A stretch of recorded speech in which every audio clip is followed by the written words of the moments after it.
Assalamualaikum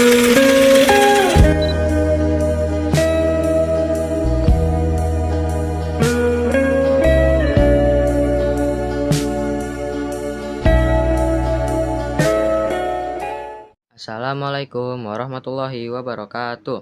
Perkenalkan, nama saya Fajira Rahman. Saya bersekolah di SMP Islam Al-Muhajir dan saya berasal dari kelas 8 Muhammad Al-Fatih. Di sini saya ingin menjelaskan tentang adab kepada orang tua. Adab diambil dari bahasa Arab, yaitu adaba yu'adibu, yang artinya mendidik atau pendidikan. Adab juga dikaitkan dengan akhlak sopan santun atau etika. Menurut istilah, adab juga dimaknai sebagai perilaku sopan santun yang sesuai dengan syariat Islam dan norma masyarakat setempat, dan tidak bertentangan dengan Islam. Adab kepada orang tua berarti berperilaku baik terhadap orang tua dengan cara yang telah diajarkan dalam Islam. Seperti Allah berfirman dalam surat Al-Isra ayat 23, dalam ayat tersebut Allah Subhanahu wa taala memerintahkan manusia untuk berbuat baik kepada orang tua. Salah satu contoh yang dijelaskannya adalah berbuat baik, berkata yang sopan dan tidak membentak orang tua. Contohnya adalah mengatakan kata ah. Jika berkata ah kepada orang tua saja tidak dibolehkan, tentu kita tidak boleh melakukan hal-hal lain yang dapat menyakiti hati keduanya. Allah Subhanahu wa taala memerintahkan manusia untuk berbuat baik kepada kedua orang tua karena merekalah yang merawat dan menjaga kita dari kecil dengan penuh kasih sayang dan ketulusan.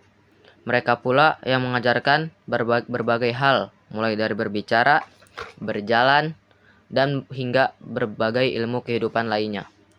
Oleh karena itu, berbakti kepada orang tua adalah kewajiban bagi setiap muslim dan bentuk ibadah dengan pahala yang besar. Sebagai seorang muslim, ada beberapa adab kepada orang tua yang harus diperhatikan. Di antaranya adalah, yang pertama adalah wajib menaati perintah kedua orang tua dalam perkara yang baik. Kita tidak diperbolehkan menaati orang tua jika mereka memerintah yang tidak sesuai dengan syariat Islam, tetapi kita diperintahkan untuk tetap berlaku baik terhadap mereka. Yang kedua, memperlakukan orang tua dengan baik dan menjauhkan hal-hal yang dapat berbuat mereka tidak ridho. Seperti contohnya, tidak memandang orang tua dengan pandangan yang tajam, seperti ini. Nah, yang kedua, tidak meninggikan suara di hadapan orang tua dan membantu orang tua ketika orang tua membutuhkan bantuan. Yang ketiga, mencintai dan menghormati orang tua dengan setulus hati. Yang keempat, mendahulukan kepentingan orang tua daripada kepentingan diri sendiri. Nah, contohnya kita sedang dalam kamar sedang mengerjakan PR. Nah, di situ orang tua kita menyuruh kita untuk membereskan rumah.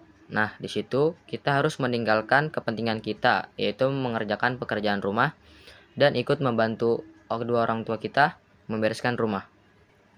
Yang kelima, merendahkan diri di hadapan orang tua dan selalu mendoakan mereka, baik itu masih hidup maupun sudah meninggal. Keenam, senantiasa meminta maaf karena belum bisa menjadi anak yang berbakti. Nah, di situ kita harus selalu meminta maaf kepada orang tua kalau kita mempunyai kesalahan dan jangan berbohong. Karena kalau sudah berbohong, dosanya akan sangat besar dan tidak diampuni oleh Allah Subhanahu wa taala. Yang ketujuh adalah memaafkan segala kesalahan orang tua dan bersyukur dengan apa yang telah mereka berikan. Nah, walaupun orang tua kita mempunyai kesalahan yang sangat-sangat besar, tetapi kita harus tetap memaafkannya, karena mau bagaimanapun mereka tetap kedua orang tua kita. Seterusnya adalah bersyukur. Nah, kalau kita sedang ulang tahun misalnya terus dikasih hadiah, nah kita harus mensyukuri dengan apa yang mereka berikan dan tidak boleh mengeluh. Yang kedelapan adalah yang paling mudah, yaitu dengan cara salim kepada mereka dengan cara yang sopan. Nah, gimana sih cara salim yang sopan? Nah, cara salim yang sopan itu tidak boleh dengan satu tangan, tetapi harus dengan dua tangan.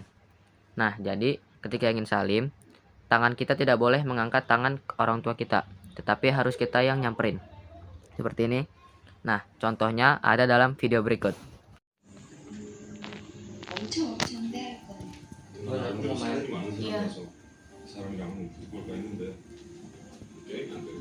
Assalamualaikum.